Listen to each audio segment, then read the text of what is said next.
Alright, welcome back to Wild Outdoor Living. I know I'm probably going to get some heat in the comments for doing this video, but we're going to do it anyways because I think it's important for people who are coming into touring or who've been touring for a while but maybe aren't that satisfied with their setup. So today we're talking about flat pedals versus clipless pedals and which ones you should use. The first thing I'm going to say is this is really a comparison between mountain bike or 2-bolt system cleat and pedals and flat pedals. It is not a comparison at all between 3-bolt road setups. So this is a 3-bolt road setup. The other pedals, the other clipless pedals and other flat pedals, you know what, they're appropriate. You can use them, either one, and we're going to talk about which one you might want to use. This, however, is not. If you're going to go on a fully supported van backed tour, then maybe you can get away with this on your road bike, but seriously, these things are, you can't walk in them. If they get any mud on them at all, they're not going to clip in. So let's just eliminate this right off the bat. No more arguments. So flats versus clips. There's tons of tours and bike packers out there that use both of these systems. As a tourer, you've got to think about what factors are most important to you. The first thing we're going to talk about will be efficiency. So it's a common argument that clipless pedals are going to be more efficient than flats. I have been riding clipless pedals for a super long time. I got into them because I was told, you know, they're going to be 30% more efficient. And when I rode them, I felt like they were much more efficient than the flats I had been using. The problem is, and the reason why a lot of people swear by clipless pedals for this efficiency reason, is because most people go from something really cheap in terms of a flat pedal to a clipless pedal that is you know, designed for cycling. It's made for cycling, and so it is probably going to be quite a bit more efficient than, you know, their running shoes and their flats that they were using before with their cheap plastic pedal or something. They will probably be more efficient. But in all the studies that I've seen that have compared an apples to apples comparison between good flats and clipless, or even bad flats and clipless, they haven't been able to actually find an efficiency difference. I do feel like there's a difference at maybe 1500 watts and 200 RPM where clipless really makes a difference for me, but anywhere below that, I don't notice a difference at all. And so the efficiency argument, if you're comparing a good pair of flat pedals and a solid pair of flat shoes, I don't think there's really any argument. You're going to get just as much efficiency cruising down the road or riding down the trail with a pair of shoes like this and a really good pair of flat pedals as you are with any clipless system. So I know, I wish it was more efficient. I wish I could say, yeah, they're totally more efficient, everyone should go clipless, but unfortunately, I can't actually say that, and so I won't. The other thing people like to think about is all the other things you're doing when you're bike packing or touring. The fact that you're off the bike quite often. You're going to go into stores, you're going to go walk around and see sights. You know, you're going to be on your feet and off the bike quite often. So you want a shoe that is easy to walk in. A mountain bike shoe is easier to walk in than a road shoe. This is ridiculous. You can certainly walk in mountain bike shoes, and you can walk in them for a long time, and depending on the shoe, they're going to offer you varying amounts of comfort. However, because there's still a cleat in the shoe, you are going to lose some walking ability. There has to be a plate in the shoe. This shoe is quite aggressive. There are shoes that are much more flexible than this and walk a little bit easier, but there's always going to be that buildup in the forefoot, and so this shoe, when you walk in it, you're always going to feel that area right there. So it's not the most comfortable shoe to walk in, really, however you slice it. Whereas even this, which is quite an aggressive flat pedal shoe, very, very stiff compared to other shoes on the market, and very, very sticky, this shoe is much more natural to walk in. So with a flat pedal, you're getting, you guys can see where this is going. With a flat pedal shoe, you're getting a shoe that is easier to walk in, and on a bike packing route or a touring route, you are going to be doing some walking. You may even be doing some hike-a-bike depending on the trail and spending a lot of time on your feet. And so the flat pedal shoe, hands down, wins out on versatility, convenience, comfort, that area. Huge win out. So why would you want to use a clipless pedal then? And why are they so popular? Well, for one, clipless pedals offer a certain pedaling feel. They certainly feel a little bit different than flat pedals. Even the best flat pedals, there's definitely a different feel there in terms of pedaling dynamics. And some people just prefer that. If you've been riding clipless pedals for a long time, you're going to love that. And you're probably going to want to stay on those pedals. There's no really good reason for you to get off those pedals. You may want to get some more comfortable shoes, but there's no reason for you to give them up.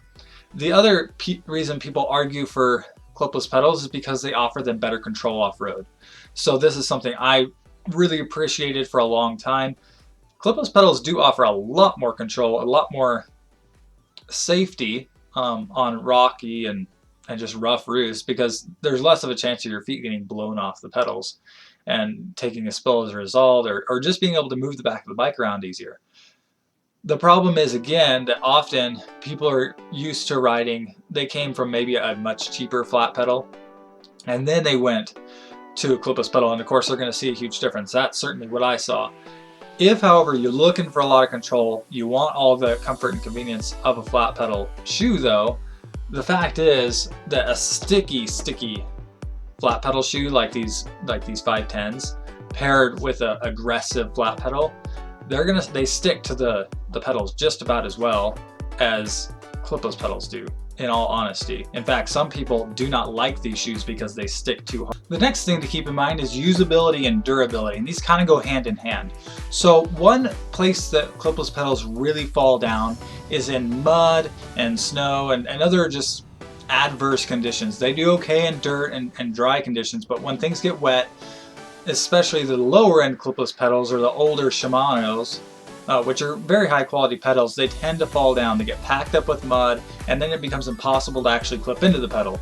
Where with flat pedals, that is not a problem. You just step on the pedal and you go. You could be knee deep in mud, pull yourself out and get on the bike and go. I know that's ridiculous, but literally there's no issue with a flat pedal. Whereas with a clipless, some work okay and work 90% of the time, and some won't work at all in the mud. So there's an issue there. The other issue is with durability. So yes, flat pedals can break. They of course have moving parts and bearings and all of this, but they are much simpler than a clipless pedal that has a spring. And you know, there's an issue where if you slam a clipless pedal into a rock hard enough, there's a good chance it can break. You also have cleats in the bottom of your shoe, you know, and there's a possibility these can break. These also wear out. So whereas with a flat pedal, you need to replace the pins every now and again to have, you know, ultimate control, but the pedal will keep working regardless. Let's move on to price. So typically flat pedal proponents will say, you know what, clipless pedals are way more expensive. Why would you spend more money on them? It really depends on what you're looking for. So if you're just going to take whatever pedals came on your bike and just ride, which is totally fine, by the way, in a touring environment, you're not going to lose much on that. The problem is if you want to have the same amount of control that I talked about, the same amount of, you know, power transfer that we talked about with clipless pedals, if you want all of that to be on par with clipless pedals, you're gonna have to buy nicer stuff. A pair of shoes like this pair of shoe, I don't know why, for some reason costs $150. There's lots that are $100 that perform just as well, but those specific flat pedal shoes are harder to find. The aggressive flat pedals are also a little harder to find, although you can get them. And so you're gonna be having to buy fairly new stuff. Whereas with clipless, at new prices, yeah, they're about the same and way more expensive in some cases.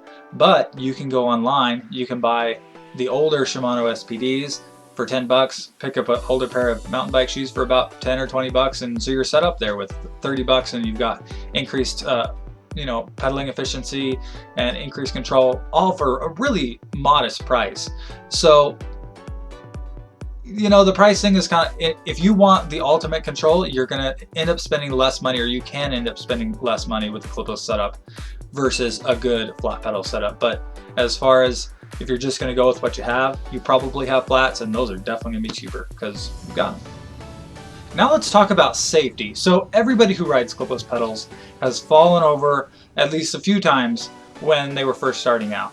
And often, you know, you get used to the clipless pedals, your body starts to understand how to clip out, and it becomes second nature to most of us, and it's not a problem in any situation. But there are people who really never get over that, who don't quite have the balance, or the pedals just make them nervous. And so for those people, I would say, why would you go with the clipless setup? I know you've been told that it's more efficient and all of this, but you probably should just go back to flats. The problem is, loaded touring bikes and even loaded bikepacking bikes handle differently than regular bikes. So if you're just getting by on clipless pedals and you're still kind of shaky on them, they're probably not going to be the safest thing for you to ride. In conclusion, I would say whatever you have and whatever you're riding right now is probably the best thing for you. If what you're riding right now isn't working very well for you, hopefully this video has helped you to either go from clipless to flats if you're having issues with your clipless, or to feel better about the fact that you're on flats and that there really isn't any penalty for using them. If you're just starting out, I would strongly make the argument that you should skip the clipless pedal scene and just go straight to flats. If you want more performance out of your pedals, if you want better pedaling efficiency and better control, I would just say get better flats and better shoes. That would be my argument. Honestly, I've been riding clipless for a super long time. In fact, there's still clipless pedals on the 920, but there are flat pedals on the way. I've been riding flat pedals. I've been experimenting with them over the past few months and doing a ton of research, and I'm going back to flats at this point. So there are still going to be clipless pedals on the road bike where I'm actually going to do sprints and where I think it actually matters, but for me, I'm going back to flats. Ultimately, flat pedals are the best option for touring and bikepacking. Whew! Alright, so don't kill me in the comments.